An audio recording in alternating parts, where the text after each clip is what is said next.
मोदी जी को निर्विरोध चुनाव जिताना चाहता था। क्यों क्या यार, आज सारी चीजें, मीडिया बिक चुकी है, पत्रकार बिक चुके हैं, चुनाव आयोग भी बिक चुका है। अच्छा, चुनाव आयोग बिक चुका है, दिखा। अच्छा। और आप बताइए, किसी का नामांकन क्यों ना किया जाए, क्यों रोक दिया जाता है? अच्छा। होने वाले को डर है, अच्छा। तभी तो रास्तों में उसका एक्सीडेंट होता है। अच्छा। पहले फिल्मों में दर्शाया जाता था कि जब कोई गवाह अदालत में गवाही देने के लिए जाता था, अच्छा। तो गुंडे उसका रास्ते में एनकाउंटर कर देते थे, उसका एक्सीडेंट कर देते थे। अच्छा। श्याम रंगीला एक साधारण सा व्यक्ति और देश के सबसे ताकतवर व्यक्ति के साथ वो सामने खड़ा हुआ। देश में 4 चरण चुनाव होने के बाद मोदी जी की बौखलाहट बिल्कुल सामने है। अच्छा। और देश की जनता देख रही है, मोदी जी बोलते कुछ हैं अच्छा। और निकलता कुछ है। अच्छा सोचिए, अगर आप सत्ता में थे 10 साल, अच्छा। तो आपने काम गिरा के आप वोट मांगे? अच्छा। जनता को पसंद आए तो आपको वोट करे, नहीं तो ना करे।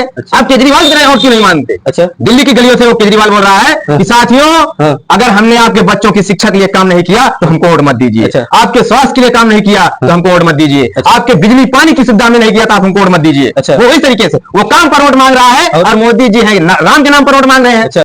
नमस्कार दोस्तों, आप सभी का डायरेक्ट लाइन इंडिया पर बहुत बहुत स्वागत है। दोस्तों, हम आज बात करने वाले हैं वाराणसी के चुनाव को लेकर, क्योंकि वहां पर जिस तरीके से लोगों का पर्चा जो है भरने नहीं दिया जा रहा था, क्या लगता है कि मोदी जी ज्यादा डर गए हैं? मोदी जी को निर्विरोध जिताने की चुनाव आयोग की तैयारी है? क्या लगता है? इन सारे मुद्दों पर बात करने वाले हैं। हमारे साथ सहयोगी हमारे संजय जी हैं। आज इनसे हम जानेंगे कि आखिर क्या कारण है कि मोदी के लोकसभा चुनाव क्षेत्र में जहां से वे विजेता रहे और फिर से वहीं पर जो है अपनी ताल ठोक रहे हैं, और वहां पर जो है अदर कैंडिडेट को जो है उतरने नहीं दिया जा रहा है, पर्चा भरने नहीं दिया जा रहा है। सर, आपका बहुत बहुत स्वागत है। बहुत बहुत स्वागत है सभी दर्शकों का। अच्छा। और इस चैनल के माध्यम से इस वीडियो में जो भी लोग बने हैं, इस वीडियो को देख रहे हैं, उनको मेरा क्रांतिकारी जय भीम, और सभी लोगों को मेरा चरण स्पर्श करते हुए प्रणाम पहुंचे।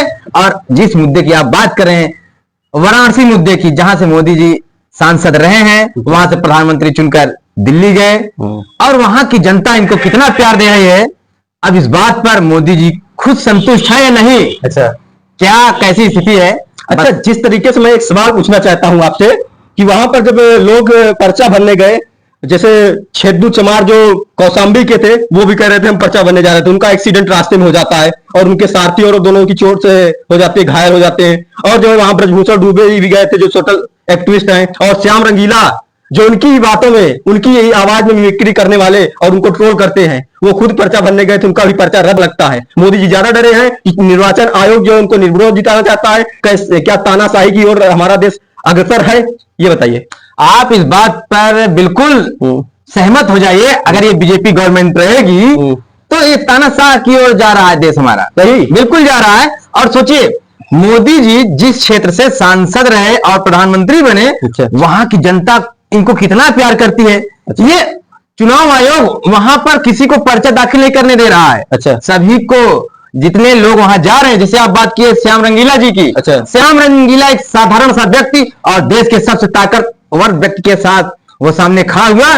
क्या कारण है कि जनता, आज आपको बताएं, स्थिति ऐसी आ गई है कि जनता मोदी जी से ज्यादा श्याम रंगीला को सुनना पसंद करती है। अच्छा, बिल्कुल। अब मोदी जी को नहीं सुनना पसंद कर रहे हैं? मोदी जी को बिल्कुल वो लोग अनलाइक कर रहे हैं, और मोदी जी को डर है। भाई, मोदी जी तो कह रहे 4 तो पार आएगी, और जो वहां पर उनकी हवा है, वो 10 साल जो है वहीं पे काम किए हैं, वहीं के सांसद रहे हैं, एकदम जो है वाराणसी को जो है स्मार्ट सिटी से ऊपर कर दिए हैं। स्मार्ट भाई साहब, मोदी जी वादों में तो पूरे भारत में स्मार्ट सिटी बना दिए। अच्छा। लेकिन धरातल पर कहीं नहीं दिखा। अच्छा। और आप बताइए, किसी का नामांकन क्यों ना किया जाए, क्यों रोक दिया जाता है? अच्छा। जब किसी सामने वाले को डर है, तभी तो रास्तों में उसका एक्सीडेंट होता है। पहले फिल्मों में दर्शाया जाता था कि जब कोई गवाह अदालत में गवाही देने के लिए जाता था, तो गुंडे उसका रास्ते में एनकाउंटर कर देते थे, उसका एक्सीडेंट कर देते थे। अच्छा। क्योंकि वो ना पहुंच पाए। अच्छा। अदालत में। अच्छा। डर होता था कि इसके पहुंचने से सच्चाई उजागर हो जाएगी। अच्छा, जिस तरीके से सूरत की बात कर रहा हूं, सूरत में एक ऐसे कैंडिडेट, बीजेपी के कैंडिडेट को निर्विरोध जो है विजेता घोषित कर दिया गया। क्या वही कंडीशन जो है वाराणसी में भी होगी? बिल्कुल है, होने वाली थी, लेकिन अभी आपको संतुष्टि के लिए बता दे कि श्याम रंगीला जी का पर्चा दाखिल हो गया और सकुशल हुआ है। अच्छा। और जहां तक चुनाव आयोग नहीं चाहता था, वहां पर उनको निर्विरोध जिताना चाहता था। क्या कारण है मोदी जी आपके साथ?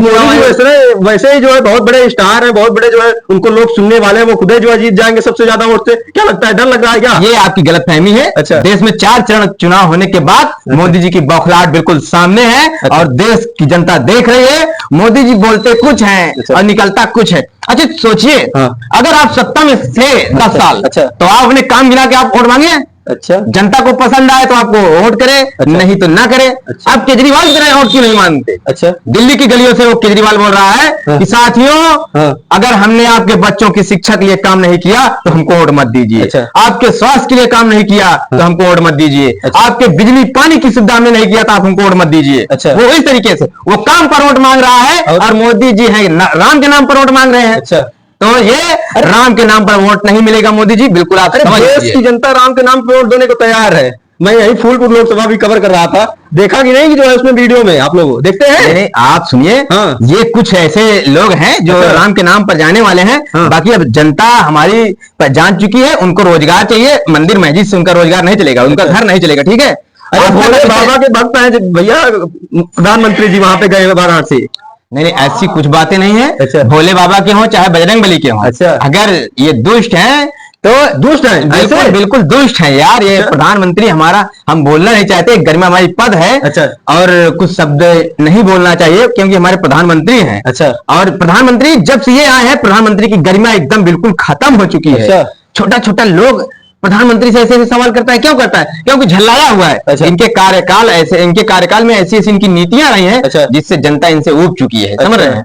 इनके कोई भी ऐसे काम नहीं है, कोई ऐसे इनके भाषण नहीं है जो प्रधानमंत्री जैसा हो। अच्छा। समझ रहे हैं? और पहला नंबर तो मोदी जी ऐसा बोलबे नहीं कहते कुछ, बस बोलेंगे तो माँ गंगा ने मुझे बुलाया है, मैं चला आया। वाराणसी जाएंगे तो जहां जाएंगे अपना एक नाता जोड़ लेंगे, कोई मुद्दा है नहीं, बस अच्छा। वहां के लोगों से मेरा पुराना रिश्ता है, वहां मेरा ये है, मेरा वो है। ऐसा नहीं चलने वाला है। देश रोजगार, सुनिए, देश भुखमरी रोजगार और क्या कहते हैं, बेरोजगारी है, भुखमरी है। अच्छा। और महंगाई है। इन सब पर जनता देख रही है और जनता को चाहिए क्या? जनता को रोजगार चाहिए अपना परिवार चलाने के लिए। अच्छा। उसको कहीं न कहीं रोजगार मिल जाए, वो उसका परिवार चलता रहे। मोदी होगी क्या यार? ये लोग तो उनके परिवार है, ये नहीं किया जाने परिवार कैसे चलता है? अरे भाई मोदी जी तो कह रहे हैं हमारा जो राष्ट्र है जो बहुत मतलब कि मजबूत हुआ है, देश की जनता जो है हमारे साथ है। आप उल्टा सीधा बक रहे हैं उनके बारे में क्या? बिल्कुल कोई देश मजबूत नहीं हुआ है। देश की स्थिति बिल्कुल नैया डुबो चुकी है भाजपा सरकार ने। अच्छा। और देश के, अगर आप लोग को पता नहीं है तो आप गूगल पर जाइए, सर्च करिए। अच्छा। ये गूगल दे दनादन 1.5 GB डाटा दे रहा है जियो। हाँ। आप सर्च करिए। अच्छा। देश की आर्थिक स्थिति कितना नीचे गई है पहले से। अच्छा। आप कहते हैं कि 70 साल में कांग्रेस ने क्या किया? भाई साहब, सुई नहीं थी। अच्छा। सुई से जहाज तक कांग्रेस पहुंचा दिया। अच्छा। और ये आए 10 साल में जहाज से सुई तक ला दिए। अच्छा। फिर से वही स्थिति आ गई है।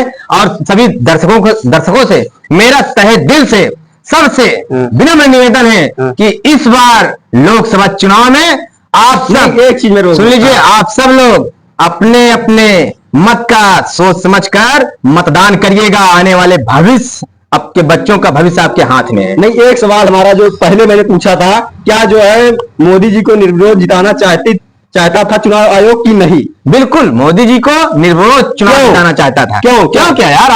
आज सारी चीजें, मीडिया बिक चुकी है, पत्रकार बिक चुके हैं, चुनाव आयोग भी बिक चुका है। अच्छा, चुनाव आयोग बिक चुका है? बिल्कुल बिल्कुल। अगर किसी का पर्चा, देखो यार, ये हमें संविधान स्वतंत्रता का पूरा आजादी देता है। अच्छा। बाबा साहब भीमराव अम्बेडकर के बनाए हुए संविधान से अच्छा। हर व्यक्ति, भारत का एक छोटा सा नागरिक कहीं का भी चुनाव लड़ सकता है। समझ रहे हैं? अच्छा। वो अपना कहीं भी पर्चा दाखिल कर सकता है। क्या कारण है कि किसी का पर्चा आप दाखिल नहीं कर रहे हैं? अच्छा। आपको डर है सामने वाले से, तभी तो आप उसका पर्चा दाखिल नहीं कर रहे हैं। और मोदी जी, आपको तो गर्व होना चाहिए कि आने दीजिए सबको मेरे सामने, मेरे काम अच्छे हैं। अच्छा। 10 साल के, मैं जीत जाऊंगा या हार जाऊंगा, आप किसकी का टेंशन है? अच्छा। आप तो 10 साल में बहुत अच्छा काम किए हैं। अच्छा। आपको आने दीजिए, जो लोग आ रहे हैं टक्कर में, कम से कम उनको भी पता चले। और क्या?